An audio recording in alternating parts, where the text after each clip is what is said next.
ദൈവനാമത്തിന് മഹത്വമുണ്ടാകട്ടെ. നോമ്പെന്നാൽ ദൈവസന്നിധിയിൽ എത്തിച്ചേരാനുള്ള ചിറകാണ്.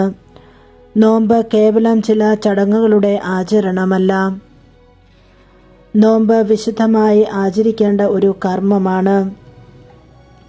അത് നിരന്തരമായ പ്രാർത്ഥനയുടെയും ഉപവാസത്തിൻ്റെയും ദൈവവചന ധ്യാനത്തിൻ്റെയും അനുതാപത്തിൻ്റെയും പങ്കുവയ്ക്കലിൻ്റെയും അനുഭവമാണ്.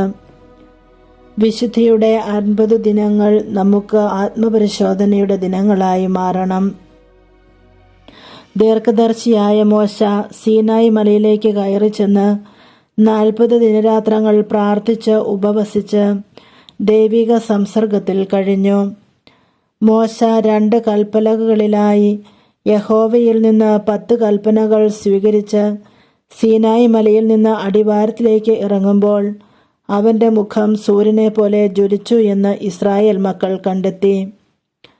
നോമ്പും ഉപവാസവും ദൈവിക സംസർഗവും നമ്മുടെ ത്വക്കിനെ പ്രകാശിപ്പിക്കും, നമ്മുടെ ചിന്തകളെ ചിട്ടപ്പെടുത്തും, നമ്മുടെ മനസ്സിനെ ഏകാഗ്രമാക്കി തീർക്കും.